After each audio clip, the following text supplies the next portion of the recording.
তোমাদেরকে সৃষ্টি করেছি, তোমরা তোমাদের সৃষ্টি নিয়ে একটু চিন্তা গবেষণা করো, একটু জ্ঞান বুদ্ধি খাটাও। সামান্য একটি বুকে দেখা হলে আমরা ডাক্তারের কাছে যাই। পুরুষের বীর্যটা এত গরম, পুরুষের বীর্যটা এত শক্তিশালী, যদি এটার সাথে সাথে স্ত্রীদের রেহামের মধ্যে চলে যেত, স্ত্রী অজ্ঞান হয়ে যেত, চিন্তা করতে হয়তো আমার টিউমার হয়েছে, বড় ধরনের কোনো বেমার হয়েছে।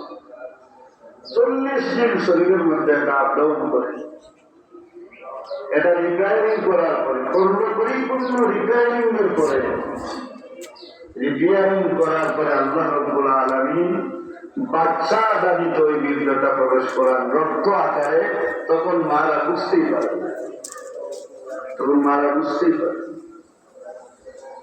আল্লাহ রাব্বুল আলামিন বলেন, পৃথিবীর অন্য কোনো প্রাণীকে সৃষ্টি করতে আমি এত চিন্তা করি না, এত গবেষণা করি না।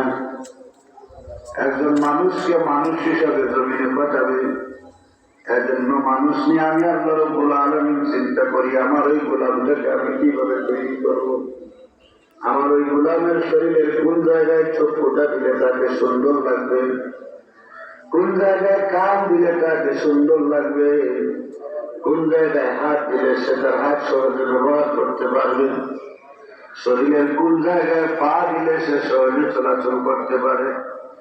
রাস্তাঘাটে দেখবেন ভাই যান, আপনার আমার পাটা সামনের দিকে, অনেক ভাইয়ের পাটা পিছন দিকে আসে, তাকে কত বিশ্রী লাগে দেখতে। যদিও আল্লাহ তার পাটা পিছন দিয়ে দিয়েছেন, ওই পিছন দিয়ে তার পা থাকলেও সে হাঁটতে পারে। আল্লাহ রাব্বুল আলামিন বলেন, একটু চিন্তা করার পিছনে একটা মাত্র কারণ বললাম, তোমরা যে রূহের জগতে আমি আল্লাহকে ওয়াদা দিয়েছিলে যে তোমরা আমার ইবাদত করবে, এই তোমাদের ইবাদত দেখার জন্য আমি আল্লাহ তোমাদের এক যুগ আগে অন্ধকার যুগে, যখন তোমাদের কোনো চিন্তা গবেষণা ছিল না, তখনও আমি আল্লাহ তোমাকে নিয়ে চিন্তা করেছি, তোমার জিকির করেছি, তোমাকে আমি কিভাবে বানাবো। আর বানাবার পরে আমি আল্লাহ রাব্বুল আলামিন তোমাকে দুনিয়াতে পাঠালাম একটা মাত্র পরীক্ষা করার জন্য, রে গোলাম তুমি আমার ইবাদতি করো না আমার নাফরমানি করো।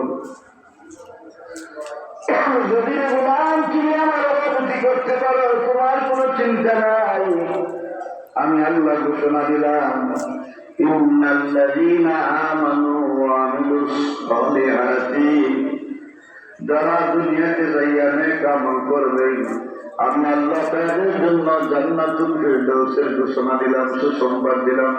সুবহানাল্লাহ। আমার আল্লাহ রাব্বুল আলামিন বলেন, শোনো, তোমরা মানুষ হিসেবে জমিনে যাওয়ার পরে আমি আল্লাহ তোমাদেরকে জ্ঞান দিলাম, বিবেক দিলাম। অন্য প্রাণীকে আমি আল্লাহ বিবেক দিই না। এজন্য একটা গরু আর একটা গরুকে মারে, বাস বিচার করে না। একটা পশু আর একটা পশুকে আহার করে, বাস বিচার করে না। যেমন বনের জঙ্গলে যে রয়্যাল বেঙ্গল টাইগার আছে, ওই বাঘটা জঙ্গলের অন্যান্য প্রাণীদের খাদ্য সে খেয়ে ফেলে।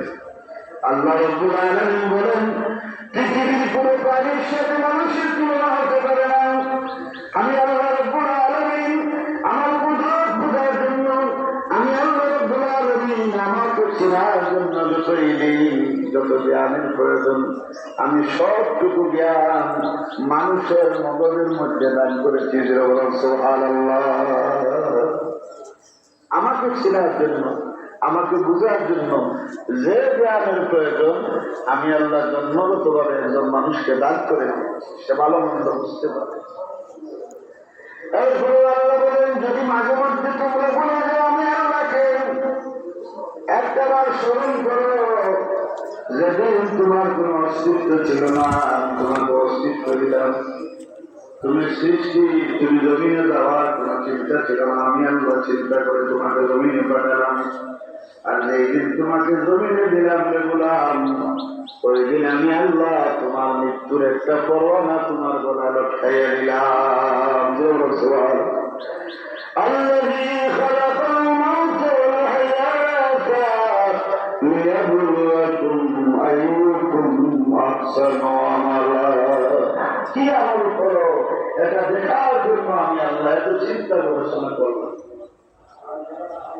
কি আমলটুকু করো এটা দেখার জন্য আমি আল্লাহ এত চিন্তা ফিকির করে তোমাকে সৃষ্টি করলাম, তোমাকে বানাইলাম, তোমাকে আমি রূহের জগতে রাখলাম, মায়ের গর্ভে দিলাম, মায়ের গর্ভ থেকে দুনিয়াতে দিলাম, জ্ঞান বুদ্ধি দিলাম, শক্তি সামর্থ্য দিলাম, সমাজের মধ্যে ইজ্জত দিলাম, মানুষের বসে জমিনে পাঠালাম। আল্লাযী খালাকাল মাউতা ওয়াল হায়াতা লিয়াবলুয়াকুম আইয়ুকুম আহসানু আমালা। তোমার আমলটা কি হয়, আমি আল্লাহর ইবাদতি করো কিনা, এই আমলটা দেখার জন্য আমি এত চিন্তা করে তোমাকে বানাইলাম। সুবহানাল্লাহ।